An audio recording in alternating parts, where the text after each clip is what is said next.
Sapagkat ang gusto ni Mame mga hilaw na pagkain ay atin ang kukuhain ito. Hindi pag gaanong matured para yung pait ay minus. Pag yan ay mga 2 linggo pa, 1 linggo pa, medyo mapaitan ng kaunti. Hindi namin pinipigaan ito. Yung iba ay pinipigaan para talagang yung katas na yun ang napakahalaga. At ating kukuhain itong malalaki para lumaki naman yung kasunod. Mahigit na kalahating kilo are.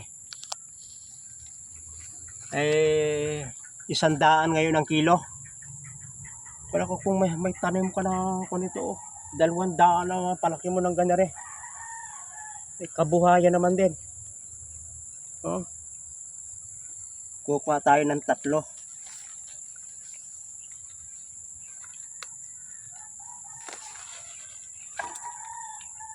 Sus. Oh, talagang organic. Hindi ito. Ito pa.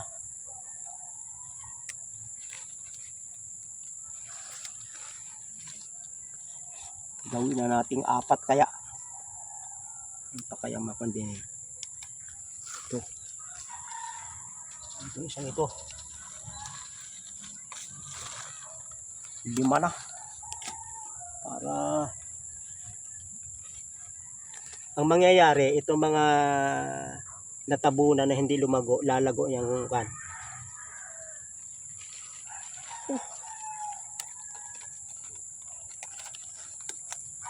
Yung aking asawa ay parang karabaw. Pa nakakita ng mga hilaw na kan, pinakain. Yung hilaw na halaman. Oh, ay mga nasa 2 kilo.